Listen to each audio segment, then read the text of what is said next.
Hello and welcome to Business Weekly with Business News Wales. I am your host, Connor Simmons. Coming up on the show this week, plans for the new energy island in Swansea Bay have been unveiled. We spoke to Councillor Rob Stewart, Chairman of the City Deal Joint Committee, to find out how far along the project is.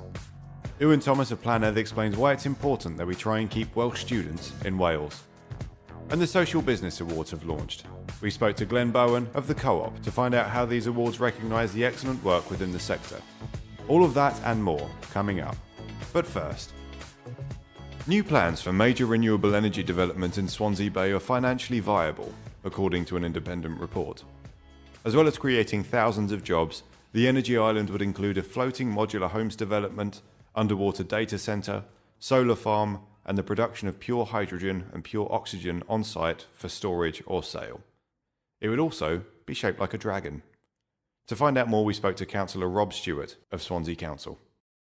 So the Dragon Energy Island concept is a new proposal which builds upon the previous proposal for a tidal lagoon at Swansea Bay. It is an innovative approach which differs from the previous approach in terms of how the electricity is generated, what it's used for, but also using the bowl that's created for new additional purposes. So we went out to the market before Christmas. We had a significant response from a number of multinationals saying that they believed they could deliver the lagoon and provided us with some innovative options as to how we could up the revenues and reduce the costs. And that's what the new proposal seeks to do. So it includes the proposals for floating housing, for the creation of additional energy through floating solar and underwater energy generation. It looks at the options for sinking data centres in there, which has happened recently in Scotland, but also using the energy produced to produce hydrogen or oxygen, which has a higher return. Now, in addition to that, we've also spoken to councils across Wales around whether they'd be prepared to take energy from the lagoon once it's built, and we're having positive discussions about that. So the next phase will be for us to go to Welsh Government with this report, which we've just submitted, and for them to give us approval to move to the next phase, which is around getting the model right, getting the finances detailed in order for us to go out to the market for a construction, development and operator partner for the lagoon. So that's where we are currently. Principality Building Society has provided £10 million worth of funding to 3 development sites across South Wales. The sites, developed by Taff Housing Association, are situated in Cardiff, Bradder and St Mellons and will provide over 170 residents with affordable, modern housing.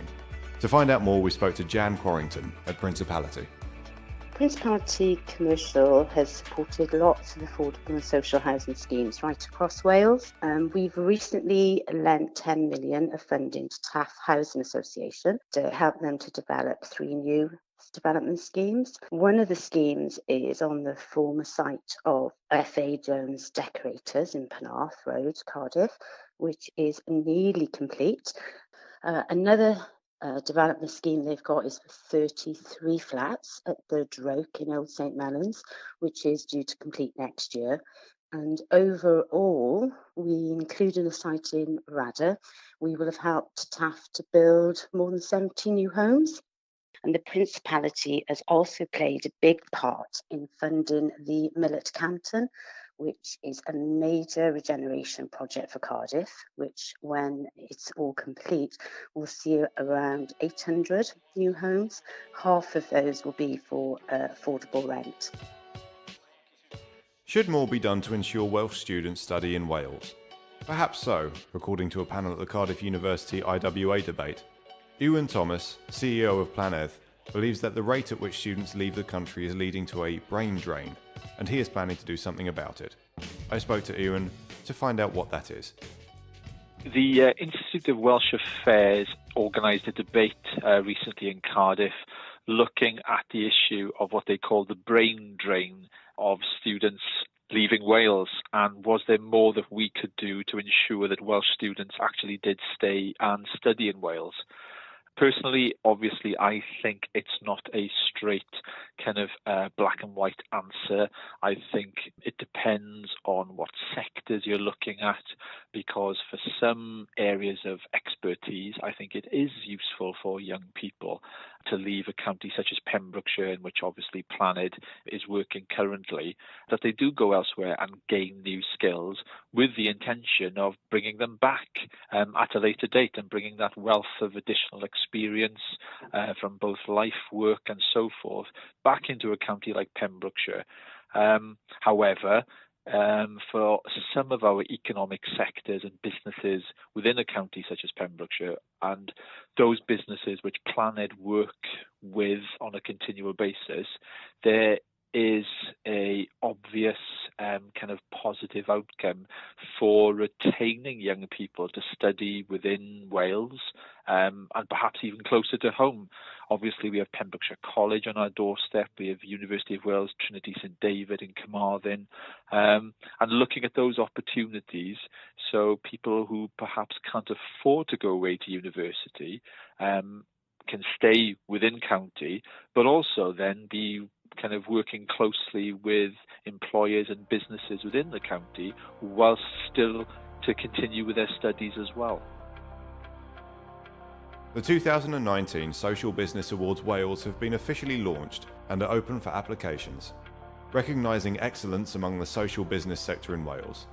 The awards have become a fantastic platform for many different types of social businesses to celebrate the successes and achievements of the last 12 months. I spoke to Glenn Bowen to find out more. We run the Social Business Wales Awards every year in Wales, aimed at promoting the social businesses across Wales and the good work that they're doing. We've been running them now since 2010. We started off running them every 2 years, but latterly we run them every year. And it's a great opportunity for all of those good social businesses out there to come onto the platform and tell the world really what they're doing, what they're selling, what they've got to offer, and try and get to the consumers and to say to the consumers, look, if you're thinking of purchasing things from businesses, consider purchasing things from a more ethical business, such as the social businesses that we promote. And when we talk about social businesses, we include social enterprises, co-ops, and employee-owned businesses in that banner really of social businesses. Launched in April 2019, an AI chatbot known as AltBot has just successfully completed its first month as the UK's first artificial intelligence business energy comparison bot. AltBot is an intelligent chatbot with a detailed business energy comparison tool to help SME businesses in the UK get the best deals on their energy. To find out more, I spoke to Dan Ashman of Amber Energy. The comparison bot is an alternative to the traditional broker model. Our industry is built around call centres, cold calling companies, or using kind of telephone sales tactics to get deals over the line. The comparison bot challenges that, so we remove the overhead of an expensive call centre, and we use machine learning and AI to find the best deal on the market, and we do that in a paperless, digital-only journey. The main benefit for businesses using the bot is price, quite honestly. So we offer full, transparent, fair pricing. Give you an idea, in our industry, typically the commission a broker will include in a contract will be between 0.8 and 1.5 pence per unit. By reducing our overheads, we're able to significantly cut the commission. So we're going with a clear 0.3 pence per unit in the energy contract. The end customer is a fair price, a really quick, easy process. It's completely paperless. There's no jargon, confusing contracts to go through. It's all done online, and they can do it on the fly, from their phone, on the way into work. We just need a few little simple bits of information to be able to get the best deal on the market. According to the mental health charity Mind, 1 in 6 workers is experiencing common mental health problems, such as anxiety or depression. For many, the workplace is the epicenter of the problem, with an estimated 300,000 jobs lost each year as a result of poor mental health. Cardiff-based legal firm Darwin Gray are taking a leading stance on the issue. To find out more, we spoke to Fflur Jones.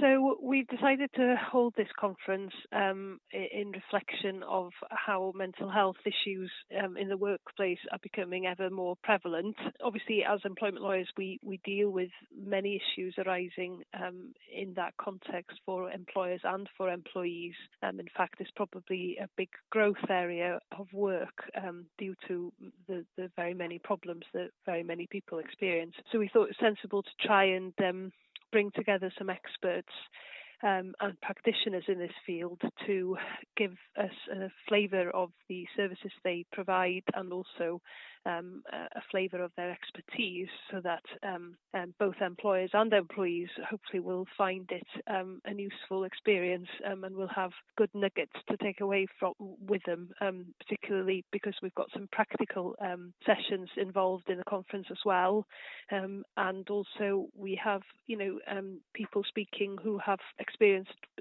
poor mental health themselves. So it's a good mix of people basically that will be participating. A new non-profit organisation, Pure Fibre Housing, has launched in Wales and aims to bring the fastest internet speeds and highest levels of connectivity to housing association tenants. Welsh fibre entrepreneur Iwan Thomas tells us more about the initiative. The aims of Pure Fibre Housing is to make sure that the 3 million homes which are not connected by fibre broadband are connected. And we believe that the digitally excluded should be connected, and there's no reason why those homes should not be connected by Pure Fibre broadband like everybody else. The benefits of Pure Fibre Housing to this market is basically, one, to address the 11.5 million people who lack the 5 basic digital skills in that area, and it will obviously allow them to be part of the digital growth in the marketplace.